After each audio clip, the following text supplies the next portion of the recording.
Memastikan kenaikan tarif pajak pertambahan nilai atau PPN dari 11% menjadi 12% akan diterapkan 1 Januari 2025. Kenaikan tarif PPN menjadi 12% dikhawatirkan akan memicu kenaikan harga berbagai komoditas serta dapat menghambat konsumsi rumah tangga.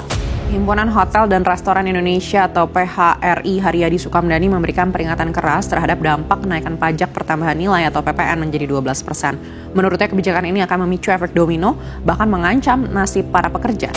Bukannya membabi buta, tapi APBN memang harus terus dijaga kesehatannya. Namun pada saat yang lain, APBN itu harus berfungsi dan mampu merespon seperti yang kita lihat dalam episode-episode seperti waktu global financial crisis, waktu terjadinya pandemi, itu kita gunakan APBN. PPN naik, rakyat menjerit, pemerintah mah cuek aja. Assalamualaikum warahmatullahi wabarakatuh. Halo Sobat RJ, kali ini kita akan membahas isu yang bikin darah mendidih, yaitu rencana kenaikan pajak pertambahan nilai atau PPN dari 11% menjadi 12%, yaitu mulai awal Januari 2025. PPN naik, tentu saja harga-harga pun akan ikut naik. Dan itu sudah menjadi logika sederhana, bahkan kelompok 58% pun paham hal ini. Dan tentu saja daya beli masyarakat yang saat ini anjlok akan semakin meroket. Tapi meroketnya bukan ke atas seperti yang dikatakan oleh Jokowi, tapi ke dasar jurang yang dalam. Bahkan hal ini pun pernah disindir oleh Airlangga Hartarto karena Prabowo menang dan rakyat pun sebagian besar mendukung. Jadi rakyat seolah setuju atas wacana kenaikan pajak ini.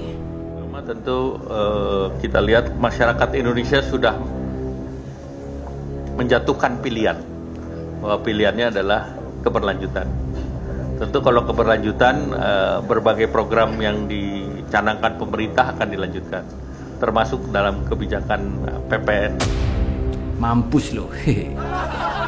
Sobat RJ semuanya, coba bayangin aja, di PPN yang 11%, belanja Rp500.000 di minimarket sekarang saja kena tambahan pajak Rp55.000. Dan kalau PPN akan dinaikkan menjadi 12%, tentu saja pajak yang harus dibayar menjadi Rp60.000. Memang sih, selisih Rp5.000 kelihatannya kecil, tapi akan berdampak besar kepada masyarakat bawah. Dan tentu saja, karena PPN naik, maka biaya produksi akan semakin besar.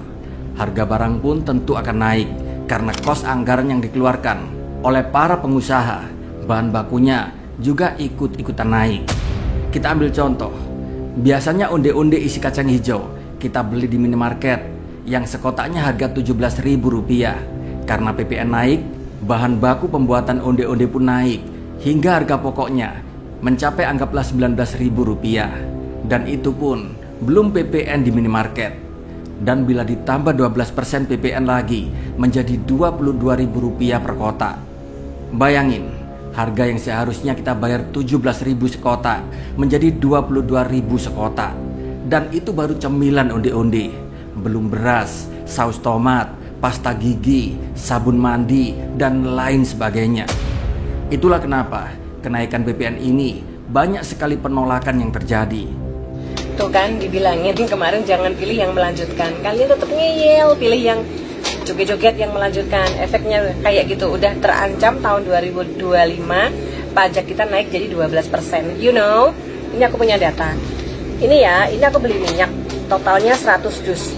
Harga totalnya itu 1.531 guys. Aku kena pajak PPN 168.476. 168.476 ini menurutku gede loh ya. Ini yang barang-barang gede. Bagaimana dengan barang yang kecil? Nah, aku belanja total nih. Totalnya 241 ya.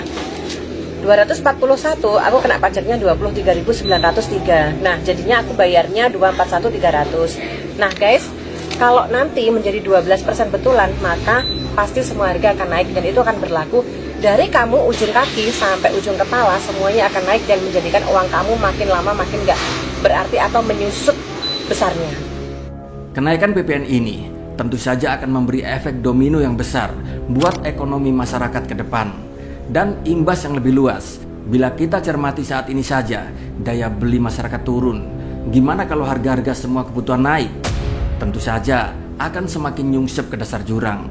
Dan bukan hanya itu, bila sampai dilanjutkan program kenaikan pajak ini, tentu saja akan banyak sekali PHK massal karena pabrik-pabrik barangnya tidak laku.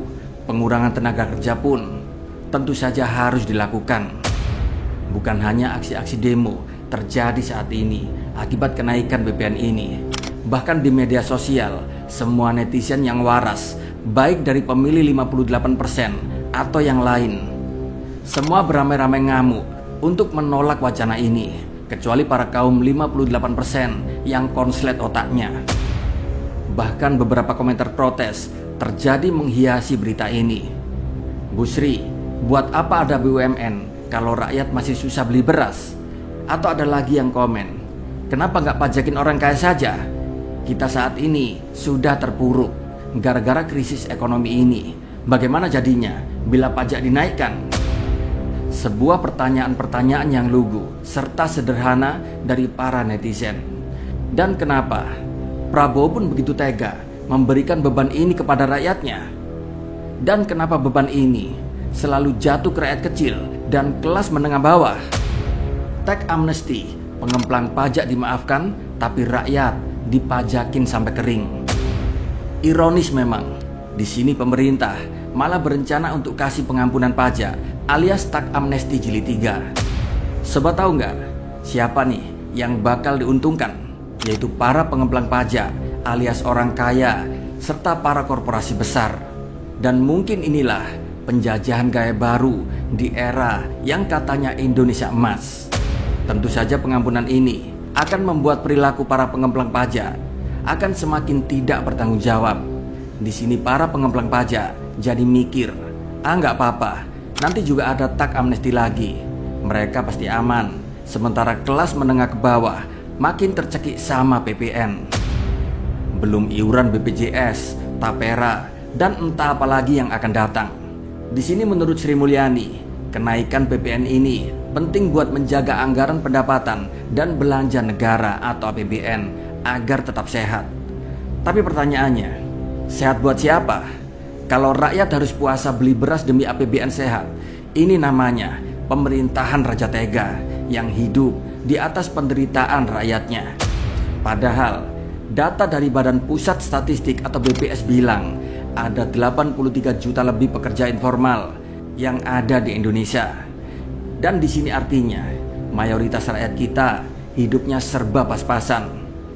Jadi di sini nggak heran petisi di Change.org yang berjudul "Batalkan Kenaikan PPN" langsung viral serta ditandatangani sampai belasan ribu orang. Nah, Sobat RJ semuanya, harapan kita sebenarnya ada di Presiden Prabowo. Dan itu pun kalau beliau mau atau beliau peduli terhadap rakyatnya. Beliau pun akan membatalkan undang-undang ini. Karena dalam pasal 7 Undang-Undang HPP telah disebutkan bahwa kenaikan PPN pun bisa dibatalkan lewat peraturan pemerintah. Bahkan tarifnya bisa diturunkan hingga menjadi 5%. Tapi kita tahu kan, Prabowo itu nggak berkutik bila harus melawan Jokowi. Dan Prabowo terkesan lebih peduli sama para investor ataupun para oligarki ketimbang kepada rakyatnya.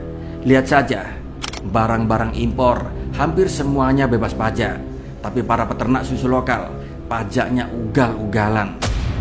Jadi, kalau kita berharap ke Prabowo untuk mau membatalkan PPN 12% ini, doa kalian mungkin perlu lebih kencang dari biasanya. Karena di sini Prabowo bukan tipe yang mencintai rakyatnya. Para pemimpin kita akan bilang cinta ke rakyat, akan mati demi rakyat, tapi itu hanya menjelang pemilu. Sesudahnya dan selebihnya semua adalah omong kosong. Sobat rakyat jelata semuanya, kebijakan ini memang dibuat dengan alasan negara butuh pemasukan. Tapi pertanyaannya, kenapa nggak fokus ke pemberdayaan sumber daya alam? Atau kenapa nggak fokus ke orang kaya yang punya kapasitas bayar yang lebih? Dan kenapa selalu rakyat kecil yang harus menjadi korban? Jadi sob, siapapun kalian dan dimanapun kalian berada, jangan cuma diem. Ikutlah demo-demo penolakan kenaikan pajak di daerah kalian masing-masing. Kalau nggak bisa, ikut dan suarakan penolakan kalian lewat media-media sosial kalian. Ikutlah petisi, gerakan-gerakan penolakan yang lain. Di sini kita harus menunjukkan bahwa rakyat ini bukanlah sekedar sapi perah untuk isi kas negara. Kalau pemerintah nggak mau denger, ya sobat tahu sendirilah, mungkin udah saatnya mereka pensiun dari kursi empuknya. Bagaimana sob? Gemes nggak sama isu ini? Tulis komentar kalian di bawah ya. Salam perjuangan dari rakyat jelata. Wassalamualaikum warahmatullahi wabarakatuh.